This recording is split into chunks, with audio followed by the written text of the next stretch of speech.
The first stitch that you'll need to know how to do to assemble the pot holder in this month's kit is the running stitch, which is this one here that runs the length of the project on the diagonal, and that's what we use to quilt the layers together, so you can see it's visible on the back as well. This is one of the simplest stitches that you can do, and basically all we're doing is we're just going in and out along the diagonal.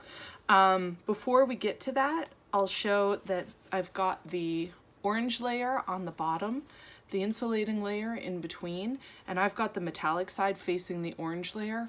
Doesn't matter, can go up or down. And then we've got the printed side facing up, and that's the important part. This is what's going to be the top of your pot holder, and we want the right side facing up. I've just put 4 pins in to secure it together to keep everything in place while I'm quilting, and then it's also a good idea if you want to just iron the top and the bottom layers before you get started, just to make sure that those are going to be looking as neat as possible once assembled. And what I find, especially using this fabric, since it's got the grid pattern on it, is it's easy to do a little bit of a cheat, and basically we're going to stitch following the diagonal of one of these grid patterns, so going through the corners of the little squares, and that'll help keep our stitch nice, or our stitch line nice and straight. A nice little cheat for running stitches, you can put your needle in, and I'm putting it maybe a couple millimeters past where the thread came, so keeping my stitches fairly short. That's going to help keep everything a little bit neater and nicely assembled. And you're just working your stitch or your needle accordion style in and out through the fabric, and I think I've gone in and out 3 times there, so you can see, kind of work the needle through, and then you can just pull the thread through, and there you go. You've got your 3 stitches made.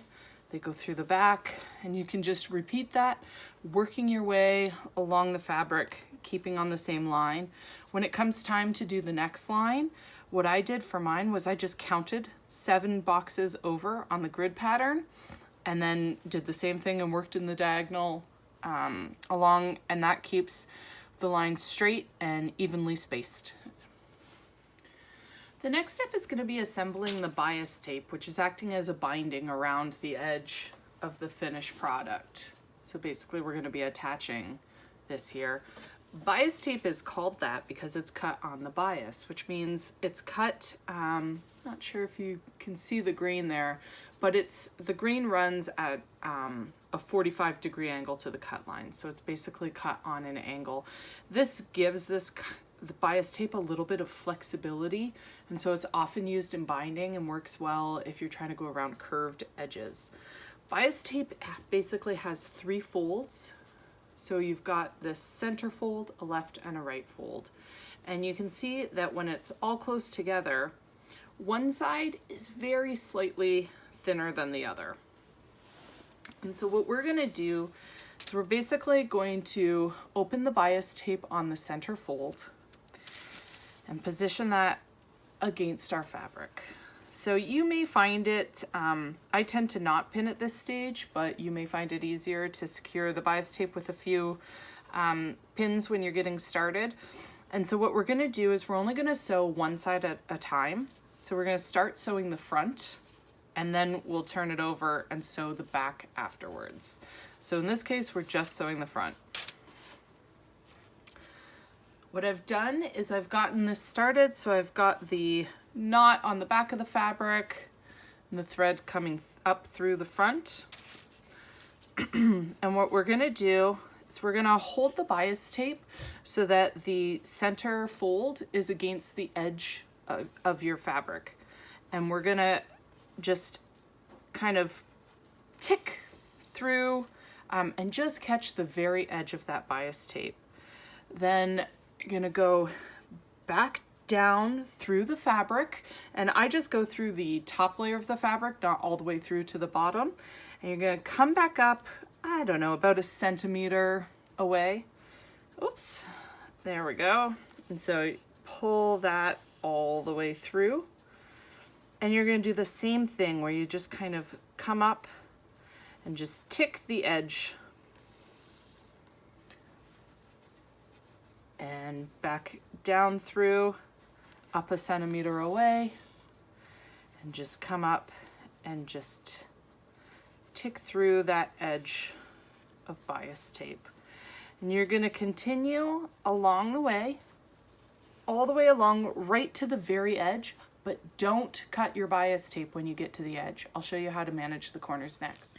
The next step is getting to this mitered corner. So a mitered corner is just here where you can see it makes a nice sharp angle on the outside, but you don't have to cut your bias tape in order to make the corner. It's just a simple 45-degree fold at the edge. So in order to do this, you should have stitched all the way along one side and all the way to the very end there. And so when we get to the end, you can kind of open your bias tape up along the center fold, and you're gonna just basically gently bend it around the corner so that the center fold is lined up with the edge of your fabric, just like when you did the first. And so you're gonna fold it over the edge there. And what you'll find, you know, you've got a bit of this kind of bubble at the corner. And so what you wanna do is just with your finger, just kind of gently coax that into a neat corner. So you can see like that. And then just keep going with your stitches. Just pick it up here and move on down the edge, and that corner will stay in place.